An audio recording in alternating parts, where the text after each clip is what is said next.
ನಮಸ್ಕಾರ. ನಾನು ಮನೋವೈದ್ಯಕೀಯ ತಜ್ಞನಾಗಿ ಕಳೆದ 18 ವರ್ಷಗಳಿಂದ ಮಿರಿಗ್ನಲ್ಲಿ ಪ್ರಾಕ್ಟೀಸ್ ಮಾಡುತ್ತಿದ್ದೇನೆ. ಇಂದು ನಾನು ನಿಮಗೆ ಮಾನಸಿಕ ಕಾಯಿಲೆ ಇರುವ ರೋಗಿಗಳ ಸಂಬಂಧಿಕರು ಯಾವ ರೀತಿಯ ಜಾಗ್ರತೆ ವಹಿಸಬೇಕು ಎಂಬುದನ್ನು ಸಂಕ್ಷಿಪ್ತವಾಗಿ ಹೇಳಲಿದ್ದೇನೆ. ಮೊದಲು ನಾನು ನಿಮಗೆ ಹೇಳಲು ಇಚ್ಛಿಸುತ್ತೇನೆ, ಯಾವುದೇ ಮಾನಸಿಕ ಕಾಯಿಲೆ ಯಾರಿಗಾದರೂ ಯಾವುದೇ ವಯಸ್ಸಿನಲ್ಲಿ ಬರುವ ಸಾಧ್ಯತೆ ಇದೆ. ಇವು ಮಾನಸಿಕ ಕಾಯಿಲೆಗಳಾಗಿವೆ. ಉದಾಹರಣೆಗೆ ಮನೋವೈಕಲ್ಯ, ಡಿಪ್ರೆಷನ್, ದೊಡ್ಡ ಕಾಯಿಲೆಗಳು ಎಂದರೆ ಸ್ಕಿಜೋಫ್ರೆನಿಯಾ, ಬೈಪೋಲಾರ್ ಮುಂತಾದವುಗಳು. ಇವು ಸೌಮ್ಯ ಸ್ವರೂಪದಲ್ಲಿಯೂ ಇರಬಹುದು, ಮಧ್ಯಮ ಸ್ವರೂಪದಲ್ಲಿಯೂ ಇರಬಹುದು ಮತ್ತು ಗಂಭೀರ ಸ್ವರೂಪದಲ್ಲಿಯೂ ಈ ಕಾಯಿಲೆಗಳು ಕಾಣಿಸಿಕೊಳ್ಳಬಹುದು. ಈಗ ಏನಾಗುತ್ತೆ ಅಂದರೆ, ಪ್ರತಿಯೊಂದು ಕಾಯಿಲೆಯ ಚಿಕಿತ್ಸೆಯು ವಿಭಿನ್ನ ರೀತಿಯಲ್ಲಿ ಮಾಡಲಾಗುತ್ತದೆ. ಅಂದರೆ ಅದರ ತೀವ್ರತೆಗನುಸಾರ ಸೌಮ್ಯ ಅಥವಾ ಮಧ್ಯಮ ತೀವ್ರತೆಗನುಸಾರ ಈ ಕಾಯಿಲೆಗೆ ಚಿಕಿತ್ಸೆ ನೀಡಲಾಗುತ್ತದೆ. ಹಾಗೆ ಕಾಯಿಲೆಯ ಪ್ರಕಾರವು ಚಿಕಿತ್ಸೆ ವಿಭಿನ್ನವಾಗಿರಬಹುದು. ಉದಾಹರಣೆಗೆ ಡಿಪ್ರೆಷನ್ಗೆ ಚಿಕಿತ್ಸೆ ಬೇರೆ ಆಗಿರಬಹುದು ಮತ್ತು ಸ್ಕಿಜೋಫ್ರೆನಿಯಾ ಅಥವಾ ಬೈಪೋಲಾರ್ ಡಿಸಾರ್ಡರ್ಗೆ ಚಿಕಿತ್ಸೆ ಮತ್ತಷ್ಟು ವಿಭಿನ್ನವಾಗಿರಬಹುದು.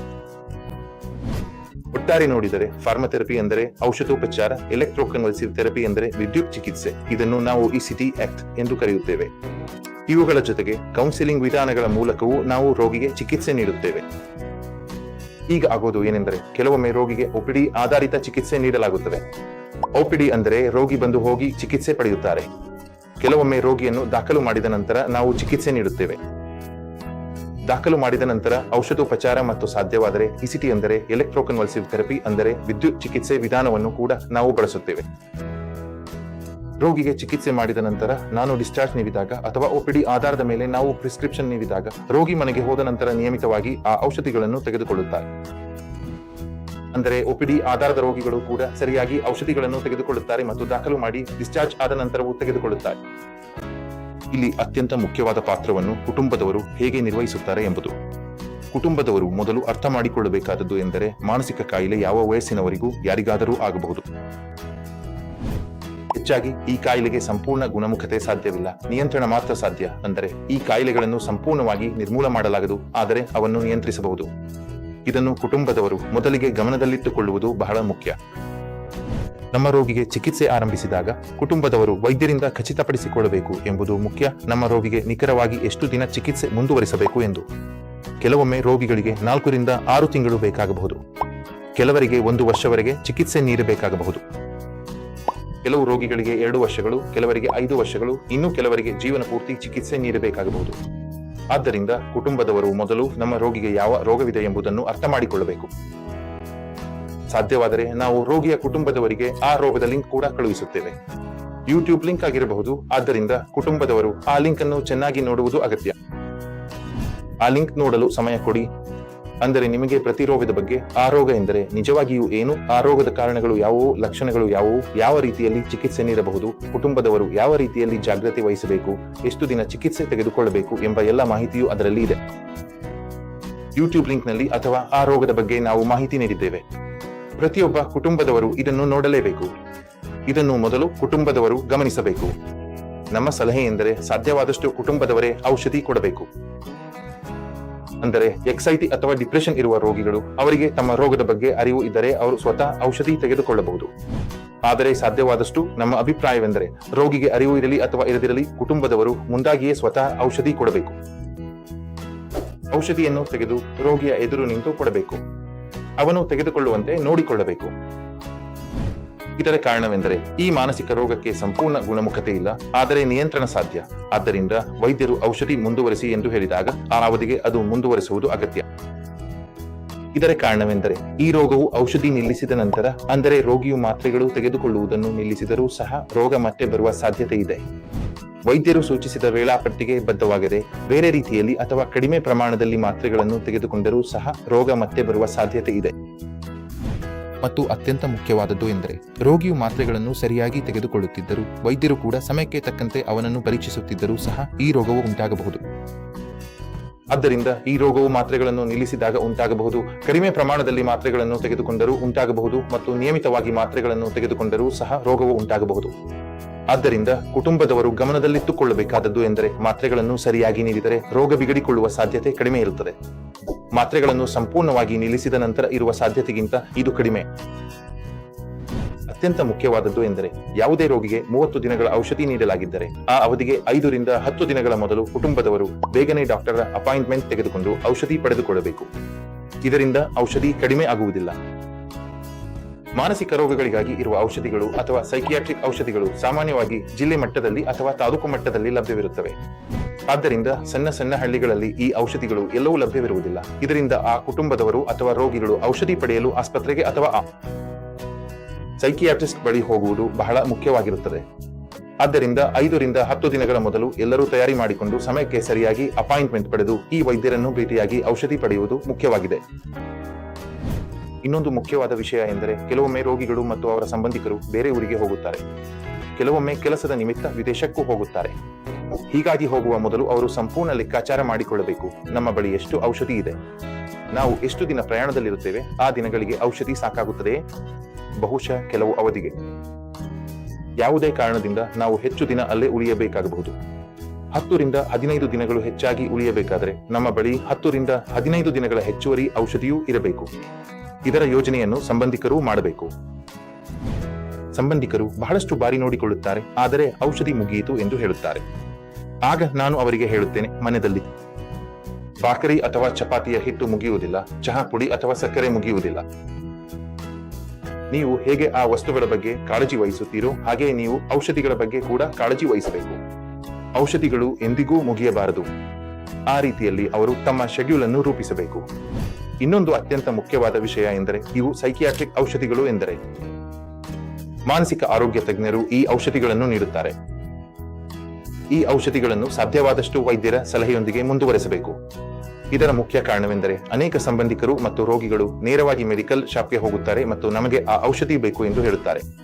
ಕೆಲವೊಂದು ಮೆಡಿಕಲ್ ಶಾಪ್ಗಳು ಪ್ರಿಸ್ಕ್ರಿಪ್ಷನ್ ಇಲ್ಲವೇ ವೈದ್ಯರ ಚೀಟಿ ಇಲ್ಲವೇ ಆ ಔಷಧಿಯನ್ನು ನೀಡುತ್ತವೆ. ರೋಗಿಗಳು ಮತ್ತು ಅವರ ಸಂಬಂಧಿಕರು ವರ್ಷಗಳಿಂದಲೂ ಅದೇ ಔಷಧಿಯನ್ನು ಅದೇ ರೀತಿಯಲ್ಲಿ ತೆಗೆದುಕೊಳ್ಳುತ್ತಿರುತ್ತಾರೆ. ಆದರೆ ಕೆಲವೊಮ್ಮೆ ರೋಗಿಗೆ ವೈದ್ಯರ ಸಲಹೆ ದೊರೆತರೆ ಸಮಯಕ್ಕೆ ಸರಿಯಾಗಿ ಔಷಧಿಯನ್ನು ಕಡಿಮೆ ಮಾಡಿದರೆ ಅಂತಹ ಪರಿಸ್ಥಿತಿ ಉಂಟಾಗದಿರಬಹುದು. ರೋಗಿಗಳು ಹೀಗೆ ಮುಂದುವರಿದು ಬಹಳ ಸಮಯದವರೆಗೆ ಔಷಧಿಯನ್ನು ತೆಗೆದುಕೊಳ್ಳುತ್ತಾರೆ. ಇದರಿಂದ ಅದರ ಪಾರ್ಶ್ವ ಪರಿಣಾಮಗಳು ಕೂಡ ಸಮಯದೊಂದಿಗೆ ಕಾಣಿಸಿಕೊಳ್ಳಬಹುದು. ಇದು ರೋಗಿಯ ಸಂಬಂಧಿಕರಿಗೆ ಕೂಡ ಗೊತ್ತಾಗುವುದಿಲ್ಲ. ಔಷಧಿ ಮಾರುವ ಮೆಡಿಕಲ್ ಅಂಗಡಿಗಾರರಿಗೂ ಇದು ಗಮನಕ್ಕೆ ಬರುವುದಿಲ್ಲ. ಆದ್ದರಿಂದ ಆ ಸಮಯದಲ್ಲಿ ಅವರು ವೈದ್ಯರ ಸಲಹೆ ಪಡೆದರೆ ಆ ರೋಗಿಗೆ ಆ ಔಷಧಿಯ ಪಾರ್ಶ್ವ ಪರಿಣಾಮವಾಗುತ್ತಿದೆ, ತೂಕ ಕಡಿಮೆಯಾಗುತ್ತಿದೆ ಅಥವಾ ಹೆಚ್ಚಾಗುತ್ತಿದೆ ಎಂಬುದನ್ನು ತಿಳಿದುಕೊಳ್ಳಬಹುದು. ರೋಗಿಗೆ ಕೈಗಳು ಕಂಪಿಸುವುದು, ದೇಹದಲ್ಲಿ ಅಡ್ಡ ಬೀಳುವುದು, ತುಂಟು ಮಾತುಗಳು ಬರುವಂತಹ ಸಮಸ್ಯೆಗಳು ಕೆಲವೊಮ್ಮೆ ದೀರ್ಘಕಾಲಿಕ ಪರಿಣಾಮಗಳಾಗಿ ಕಾಣಿಸಿಕೊಳ್ಳುತ್ತವೆ. ನಾವು ಇದನ್ನು ಕ್ರೋನಿಕ್ ಇಫೆಕ್ಟ್ ಎಂದು ಕರೆಯುತ್ತೇವೆ. ನಾವು ಔಷಧಿಗಳ ಆ ಪರಿಣಾಮಗಳನ್ನು ಹೇಳುತ್ತಿದ್ದೇವೆ. ಔಷಧಿಯನ್ನು ಸಮಯಕ್ಕೆ ಸರಿಯಾಗಿ ವೈದ್ಯರ ಸಲಹೆಯೊಂದಿಗೆ ತೆಗೆದುಕೊಂಡಿದ್ದರೆ ಆ ಪರಿಣಾಮಗಳು ಆಗುತ್ತಿರಲಿಲ್ಲ. ಆದರೆ ವೈದ್ಯರ ಸಲಹೆ ಇಲ್ಲವೇ ತಾವೇ ಔಷಧಿಯನ್ನು ಮೆಡಿಕಲ್ ಅಂಗಡಿಯಲ್ಲಿ ಖರೀದಿಸಿ ಸೇವಿಸುತ್ತಾರೆ. ಇಂತಹವರಿಗೆ ಆ ಸೈಡ್ ಇಫೆಕ್ಟ್ಗಳು ಕಾಣಿಸಬಹುದು. ಆದ್ದರಿಂದ ಸಂಬಂಧಿಕರು ಸಮಯಕ್ಕೆ ಮತ್ತು ಸರಿಯಾದ ಸಮಯದಲ್ಲಿ ವೈದ್ಯರನ್ನು ಭೇಟಿಯಾಗಬೇಕು. ರೋಗಿಗೆ ಆಗುತ್ತಿರುವ ತೊಂದರೆಯನ್ನು ವಿವರವಾಗಿ ಹೇಳಬೇಕು. ಹೀಗೆ ಮಾಡಿದರೆ ಮನೋವೈದ್ಯರು ರೋಗಿಗೆ ಸೂಕ್ತವಾದ ಔಷಧಿಗಳನ್ನು ನಿಗದಿಪಡಿಸಿ ಅವನಿಗೆ ಆಗುತ್ತಿರುವ ತೊಂದರೆ ಅಥವಾ ದೀರ್ಘಕಾಲದಲ್ಲಿ ಆಗಬಹುದಾದ ಸೈಡ್ ಇಫೆಕ್ಟ್ಗಳನ್ನು ತಪ್ಪಿಸಬಹುದು. ಅದನ್ನು ಅವರು ಸರಿಯಾಗಿ ನೋಡಿಕೊಳ್ಳುತ್ತಾರೆ. ಇನ್ನೊಂದು ಮುಖ್ಯವಾದ ಸಲಹೆಯನ್ನು ನಾನು ಸಂಬಂಧಿಕರಿಗೆ ನೀಡಲು ಇಚ್ಛಿಸುತ್ತೇನೆ. ನಾವು ಯಾವಾಗಲೂ ಹೇಳುತ್ತೇವೆ ಎಂದರೆ ರೋಗಿಯನ್ನು ವೈದ್ಯರನ್ನು ತೋರಿಸಲು ನಿಯಮಿತವಾಗಿ ಕರೆದುಕೊಂಡು ಹೋಗಬೇಕು. ಕೆಲವೊಮ್ಮೆ ಕೆಲವು ಕಾರಣಗಳಿಂದ ಅಥವಾ ವೈಯಕ್ತಿಕ ಕಾರಣಗಳಿಂದ ರೋಗಿಗಳು ಅನಾರೋಗ್ಯದಿಂದಿರುತ್ತಾರೆ. ಹಣಕಾಸಿನ ಸಮಸ್ಯೆ ಇದ್ದರೆ ಅವರು ಸ್ವತಃ ರೋಗಿಯನ್ನು ಕರೆದುಕೊಂಡು ಬರುವ ಸಾಧ್ಯವಿಲ್ಲ. ಇಂತಹ ಸಂದರ್ಭಗಳಲ್ಲಿ ರೋಗಿಯೇ ಮಾತ್ರ ಬರುತ್ತಾರೆ, ಸಂಬಂಧಿಕರು ಬರಲಾಗದು. ಇಂತಹ ಸಂದರ್ಭಗಳಲ್ಲಿ ಸಂಬಂಧಿಕರು ಕಡ್ಡಾಯವಾಗಿ ಗಮನ ವಹಿಸಬೇಕು.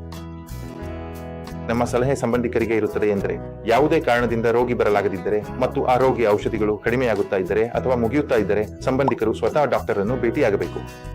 ರೋಗಿ ಬಂದಿಲ್ಲವಾದರೂ ಸಹ ರೋಗಿಯೊಂದಿಗೆ ಫೋನ್ನಲ್ಲಿ ಮಾತನಾಡಿಸಬಹುದು. ಈಗ ಆದರ್ಶವಾಗಿ ರೋಗಿಯನ್ನು ನೋಡಬೇಕು ಎಂಬುದು ಸರಿ.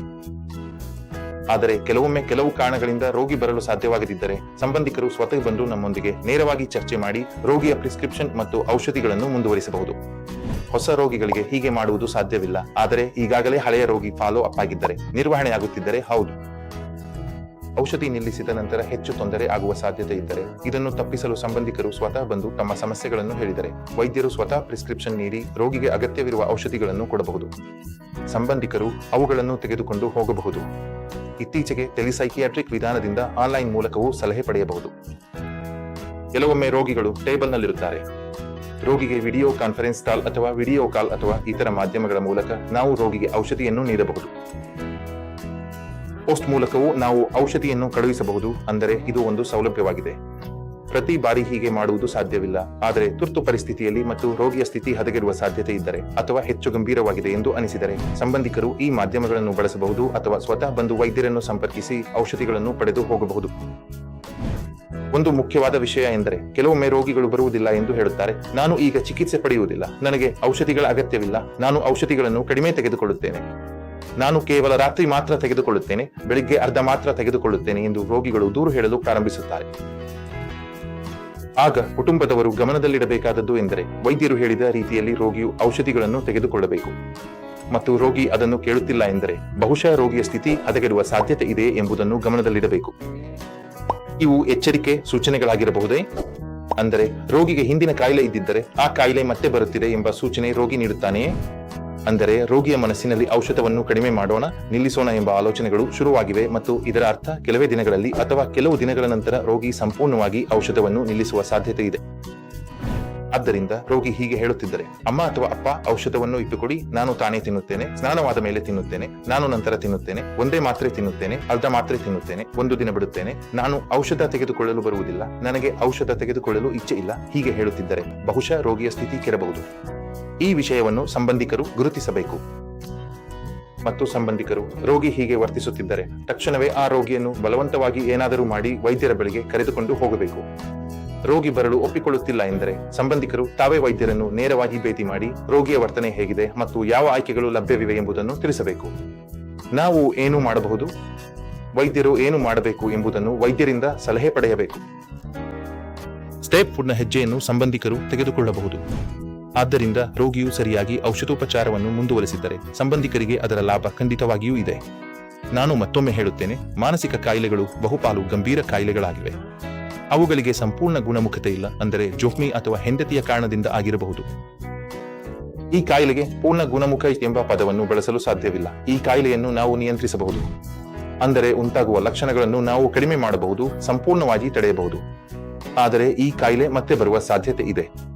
ಸಂಬಂಧಿಕರ ಪಾತ್ರ ಎಲ್ಲಿದೆ ಎಂಬುದು. ಹಾಗಾದರೆ ಹಲವಾರು ಸಂದರ್ಭಗಳಲ್ಲಿ ನಿಮ್ಮ ಪಾತ್ರ ಮತ್ತು ಸಂಬಂಧಿಕರ ಪಾತ್ರ ರೋಗಿಯನ್ನು ನಿರ್ವಹಿಸಲು ಬಹಳ ಮುಖ್ಯವಾಗಿದೆ ಎಂಬ ಕೆಲವು ವಿಷಯಗಳನ್ನು ನಾನು ಹೇಳಲು ಇಚ್ಛಿಸುತ್ತೇನೆ. ರೋಗಿ ಮಾತ್ರೆಗಳನ್ನು ಸರಿಯಾಗಿ ತೆಗೆದುಕೊಳ್ಳುತ್ತಿದ್ದರೂ ಅವನು ಹದಗೆಡಬಹುದು. ಸಂಬಂಧಿಕರು ಅವರನ್ನು ಕರೆದುಕೊಂಡು ಬರುತ್ತಾರೆ, ಅದು ಸರಿಯೇ. ರೋಗಿಗೆ ಮಾತ್ರೆ ನಿಲ್ಲಿಸಿದರೆ ರೋಗಿ ಹದಗೆಡಿದರೂ ಸಂಬಂಧಿಕರು ಅವರನ್ನು ಕರೆದುಕೊಂಡು ಬರುತ್ತಾರೆ, ಇದು ಸಹ ಸರಿಯೇ. ಮೂರನೇ ಹಂತವೆಂದರೆ ಆಸ್ಪತ್ರೆಯಲ್ಲಿ ಮಾತ್ರೆ ನಿಲ್ಲಿಸಿದ ಮೇಲೆ ರೋಗಿ ಚೆನ್ನಾಗಿದ್ದಾನೆ, ಅವನಿಗೆ ಯಾವುದೇ ತೊಂದರೆ ಇಲ್ಲ ಮತ್ತು ಸಂಬಂಧಿಕರು ನಮ್ಮನ್ನು ಭೇಟಿಯಾಗಲು ಬರುತ್ತಿಲ್ಲ. ಇದನ್ನು ನಾವು ಸಂಬಂಧಿಕರ ದೊಡ್ಡ ತಪ್ಪು ಎಂದು ಹೇಳಬಹುದು.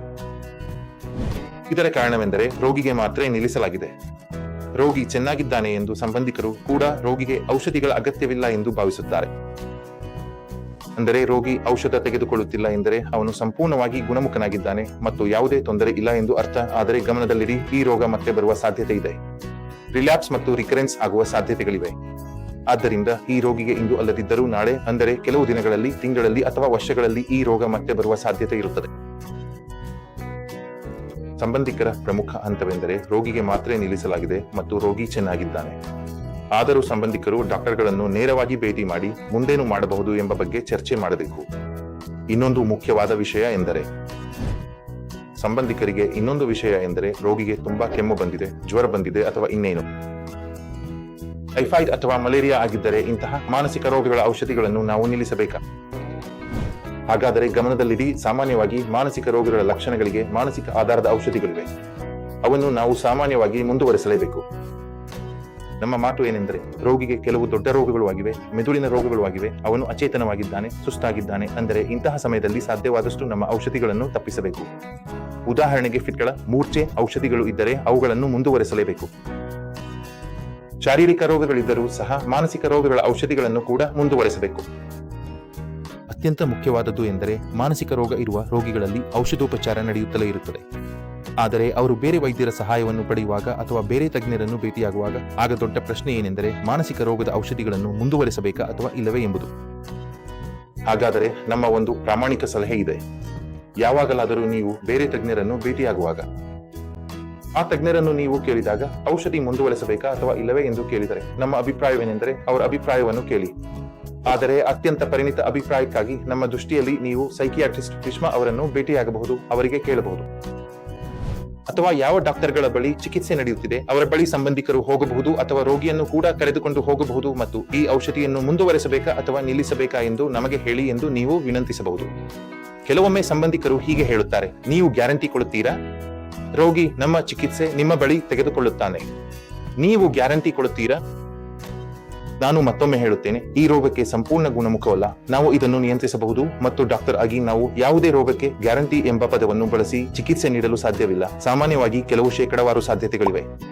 ಕೆಲವು ಅಧ್ಯಯನಗಳು ಮಾಡಲಾಗಿದೆ. ಬಹುತೇಕ ರೋಗಗಳಿಗೆ ವಿಭಿನ್ನ ರೀತಿಯಲ್ಲಿ ಚಿಕಿತ್ಸೆ ನೀಡಿದಾಗ ಬೇರೆ ಮಟ್ಟದಲ್ಲಿ ಸುಧಾರಣೆ ಕಾಣಬಹುದು. ಉದಾಹರಣೆಗೆ ಸ್ಕಿಜೋಫ್ರೆನಿಯಾ ಎಂಬ ರೋಗವಿದೆ ಎಂದು ಊಹಿಸೋಣ. ನಾನು ನಿಮಗೆ ಒಂದು ಉದಾಹರಣೆ ನೀಡಲು ಇಚ್ಛಿಸುತ್ತೇನೆ. 100 ರೋಗಿಗಳು ಇದ್ದರೆ ಎಷ್ಟು ಶೇಕಡ ಬದಲಾವಣೆ ಆಗುವ ಸಾಧ್ಯತೆ ಇದೆ ಎಂದು ನೋಡೋಣ.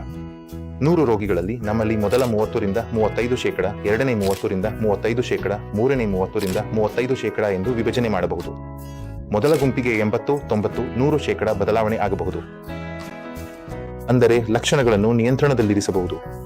ಎರಡನೇ ಗುಂಪಿಗೆ 60 ಶೇಕಡ, 70 ಶೇಕಡ, 80 ಶೇಕಡ ಬದಲಾವಣೆ ಆಗಬಹುದು ಮತ್ತು ಮೂರನೇ ಉಳಿದಿರುವ ಗುಂಪಿಗೆ 7 ಶೇಕಡಕ್ಕಿಂತ ಕಡಿಮೆ ಬದಲಾವಣೆ ಆಗಬಹುದು.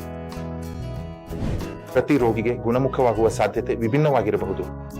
ಈಗ ನಮ್ಮ ರೋಗಿಗೆ ಎಷ್ಟು ಬದಲಾವಣೆ ಆಗುತ್ತದೆ ಎಂಬುದು ಹೇಗೆ ಗೊತ್ತಾಗುತ್ತದೆ? ಸಾಮಾನ್ಯವಾಗಿ ಚಿಕಿತ್ಸೆ ನೀಡಿದ ನಂತರ, ಎಲ್ಲ ಚಿಕಿತ್ಸೆ ಆಯ್ಕೆಗಳನ್ನು ಪ್ರಯೋಗಿಸಿದ ನಂತರ, ಎಲ್ಲ ಆಯ್ಕೆಗಳನ್ನು ಮತ್ತು ಪೂರ್ಣ ಅವಧಿಯ ಚಿಕಿತ್ಸೆ ನೀಡಿದ ನಂತರ ನಾವು ನಮ್ಮ ರೋಗಿಗೆ ಎಷ್ಟು ಬದಲಾವಣೆಯಾಗಿದೆ ಎಂಬುದನ್ನು ಮಾತ್ರ ನೋಡಬಹುದು. ಆದ್ದರಿಂದ ಯಾವುದೇ ಮಾನಸಿಕ ಕಾಯಿಲೆ ಇದ್ದರೂ 100 ಶೇಕಡ ಖಚಿತತೆ ನೀಡಲು ಸಾಧ್ಯವಿಲ್ಲ. ಆದರೆ ವೈದ್ಯರ ಅನುಭವ, ಆಸ್ಪತ್ರೆಯಲ್ಲಿನ ಚಿಕಿತ್ಸೆ ಸೌಲಭ್ಯಗಳು ಲಭ್ಯವಿದ್ದರೆ ಅವುಗಳನ್ನು ಬಳಸಿಕೊಂಡು ಪ್ರತಿ ರೋಗಿಗೆ ವಿಭಿನ್ನ ರೀತಿಯಲ್ಲಿ ಚಿಕಿತ್ಸೆ ನೀಡಬಹುದು. ಮತ್ತೆ ಬದಲಾವಣೆ ಕಾಣಬಹುದು. ಕೆಲವು ಸಂಬಂಧಿಕರು ಕೇಳುತ್ತಾರೆ, ಇಸಿಟಿ ಅಂದರೆ ಎಲೆಕ್ಟ್ರೋಥೆರಪಿಯಿಂದ 100 ಶೇಕಡ ಬದಲಾವಣೆ ಬರುತ್ತದೆನಾ? ಎಲೆಕ್ಟ್ರೋಥೆರಪಿ ಒಂದು ವಿಧಾನ ಮಾತ್ರ ಸುಧಾರಣೆ ತರಲು. ಅಂದರೆ ಔಷಧೋಪಚಾರವನ್ನು ನಾವು ಕೊಡುತ್ತೇವೆ ಮತ್ತು ಇಸಿಟಿಯಲ್ಲಿ ಎಲೆಕ್ಟ್ರೋಕಾನ್ವಲ್ಸಿವ್ ಥೆರಪಿಯಿಂದ ನಾವು ರೋಗಿಗೆ ಫಿಟ್ ತರಿಸುತ್ತೇವೆ. ಇದರಿಂದ ಮೆದುಳಿನ ರಾಸಾಯನಿಕ ಅಸ್ಥಿರತೆ ಸಾಮಾನ್ಯ ಸ್ಥಿತಿಗೆ ಬರಲು ಸಹಾಯವಾಗುತ್ತದೆ. ಇಸಿಟಿ ಒಂದು ವಿಧಾನ ಮಾತ್ರ. ಆದ್ದರಿಂದ ನಾನು ಹೇಳಲು ಬಯಸುತ್ತೇನೆ, ನಾನು ಮಹಾಶಯನಾಗಿ ಹೇಳಿದರೆ ಡಾಕ್ಟರ್ ಗ್ಯಾರಂಟಿ ಕೊಡಲು ಸಾಧ್ಯವಿಲ್ಲ. ಆದರೆ ಜಾಗತಿಕವಾಗಿ ಮಾನ್ಯತೆ ಪಡೆದಿರುವ ಚಿಕಿತ್ಸಕರಿಗೆ ಇದರಿಂದ ಖಂಡಿತವಾಗಿಯೂ ರೋಗಿಗೆ ಲಾಭವಾಗುತ್ತದೆ. ಆದ್ದರಿಂದ ಔಷಧೋಪಚಾರ, ಕೌನ್ಸಿಲಿಂಗ್, ಎಲೆಕ್ಟ್ರೋಕಾನ್ವಲ್ಸಿವ್ ಥೆರಪಿ ಇವು ಎಲ್ಲ ವಿಧಾನಗಳಾಗಿವೆ. ಈ ವಿಧಾನಗಳ ಮೂಲಕ ನಾವು ರೋಗಿಯನ್ನು ಗುಣಪಡಿಸುತ್ತಿದ್ದೇವೆ. ಮತ್ತೊಮ್ಮೆ ಸಂಬಂಧಿಕರಿಗೆ ಹೇಳಲು ಇಚ್ಛಿಸುತ್ತೇನೆ, ನಾವು ನಿಮಗೆ ಹೇಳಿರುವ ಎಲ್ಲಾ ವಿಷಯಗಳನ್ನು ನೀವು ಗಮನದಲ್ಲಿಡಬೇಕು. ಸಂಬಂಧಿಕರು ಯಾವ ಜಾಗ್ರತೆ ವಹಿಸಬೇಕು? ಅಂದರೆ ರೋಗಿಯಲ್ಲಿ ಅವಲಂಬನೆ ಎಂಬುದು ಪುನಃ ಸಮಸ್ಯೆ ಉಂಟು ಮಾಡುವ ಅಪಾಯವಿದೆ. ಆ ಅಪಾಯವನ್ನು ಕಡಿಮೆ ಮಾಡಬಹುದು. ಹೋಗುವಾಗ ನಾನು ಇದನ್ನು ಹೇಳಲು ಇಚ್ಛಿಸುತ್ತೇನೆ. ರೋಗಿಗೆ ಮತ್ತೆ ಸಮಸ್ಯೆ ಉಂಟಾದರೆ ನಿಮಗೆ ಹಿಂದಿನ ಲಕ್ಷಣಗಳು ರೋಗಿಯಲ್ಲಿ ಕಾಣಬಹುದು. ಅಂದರೆ ಹಿಂದಿನಂತೆ ರೋಗಿ ವರ್ತಿಸುತ್ತಿದ್ದರೆ ಸಮಸ್ಯೆ ಉಂಟಾಗುವ ಸಾಧ್ಯತೆಯನ್ನು ಗುರುತಿಸಬೇಕು. ಅಂದರೆ ಬೆಂಕಿ ಹೊತ್ತಿಕೊಳ್ಳುವ ಸಾಧ್ಯತೆ ಇದೆ, ಅದನ್ನು ದೂರ ಮಾಡುವುದು. ಧೂಮವನ್ನು ನೀವು ಗಮನಿಸಬೇಕು. ರೋಗಿ ತುಂಬಾ ಗಂಭೀರ ಸ್ಥಿತಿಯಲ್ಲಿ ಇದ್ದರೆ ಅಥವಾ ಸ್ಥಿತಿ ಹದಗೆಟ್ಟಿದ್ದರೆ ನಾವು ಯಾವಾಗಲೂ ಹೇಳುತ್ತೇವೆ, ನಿಮಗೆ ಸಾಧ್ಯವಾದರೆ ರೋಗಿಯನ್ನು ಕರೆದುಕೊಂಡು ಬನ್ನಿ. ಮತ್ತು ಸ್ಥಿತಿ ತುಂಬಾ ಹದಗೆಟ್ಟಿದ್ದರೆ ನೀವು ಸಂಬಂಧಿಕರ, ಪೊಲೀಸರ ಅಥವಾ ಸ್ನೇಹಿತರ ಸಹಾಯದಿಂದ ಆ ರೋಗಿಯನ್ನು ತರಬಹುದು. ಮತ್ತು ಕೊನೆಗೆ ನಾನು ಇದನ್ನು ಹೇಳಲು ಇಚ್ಛಿಸುತ್ತೇನೆ, ನಿಮಗೆ ರೋಗಿಯನ್ನು ತರಲು ಸಾಧ್ಯವಾಗದಿದ್ದರೆ ನಮ್ಮ ನಿರ್ಮಲ ಆಸ್ಪತ್ರೆಯ ತಂಡ ಇದೆ. ಅಸಿಸ್ಟೆಂಟ್ಗಳು, ಬ್ರದರ್ ಮತ್ತು ಸಿಸ್ಟರ್ಗಳು ಇದ್ದಾರೆ. ಅವಶ್ಯಕತೆ ಇದ್ದಂತೆ ಆ ರೀತಿಯಲ್ಲಿ ತಂಡವನ್ನು ಕಳುಹಿಸಿ ರೋಗಿಯನ್ನು ಬಲವಂತವಾಗಿ ಫೋರ್ಸ್ಫುಲಿ ಅಡ್ಮಿಟ್ ಮಾಡಲು ನಾವು ರೋಗಿಯನ್ನು ನಿರ್ಮಲ ಆಸ್ಪತ್ರೆಗೆ ತರಬಹುದು. ಹೀಗಾಗುತ್ತದೆ. ಮಾನಸಿಕ ಕಾಯಿಲೆ ಇರುವ ರೋಗಿಯ ಸಂಬಂಧಿಕರು ಯಾವ ರೀತಿಯ ಜಾಗ್ರತೆ ವಹಿಸಬೇಕು? ಮತ್ತೆ ಭೇಟಿಯಾಗೋಣ ಹೊಸ ವಿಷಯದ ಬಗ್ಗೆ ಚರ್ಚೆ ಮಾಡಲು. ಮಾನಸಿಕ ಕಾಯಿಲೆ ಮತ್ತು ವ್ಯಸನದ ಬಗ್ಗೆ ಇನ್ನಷ್ಟು ಮಾಹಿತಿ ಬೇಕಾದರೆ ನಮ್ಮ ವೆಬ್ಸೈಟ್ ನಿರ್ಮಲ್ ಹಾಸ್ಪಿಟಲ್ ಮಿರಾಂಜಾಕ್ಕೆ ಭೇಟಿ ನೀಡಬಹುದು. ಕೆಳಗೆ ನೀಡಿರುವ ಸಂಖ್ಯೆಗೆ ನೀವು ವೈಯಕ್ತಿಕವಾಗಿ ಸಂಪರ್ಕಿಸಿ ಇನ್ನಷ್ಟು ಮಾಹಿತಿ ಪಡೆಯಬಹುದು. ನಮ್ಮ YouTube channel Nirmal hospital Miraj ಅನ್ನು ನೀವು ಸಬ್ಸ್ಕ್ರೈಬ್ ಮಾಡಿ. ಫೇಸ್ಬುಕ್ ಚಾನೆಲ್ ಮತ್ತು ಇನ್ಸ್ಟಾಗ್ರಾಮ್ ಚಾನೆಲ್ ಕೂಡ ಇದೆ, ಅದನ್ನು ನೀವು ಫಾಲೋ ಮಾಡಿ ಮತ್ತು ಶೇರ್ ಮಾಡಿ. ಅವರಿಗೆ ನಮಸ್ಕಾರ.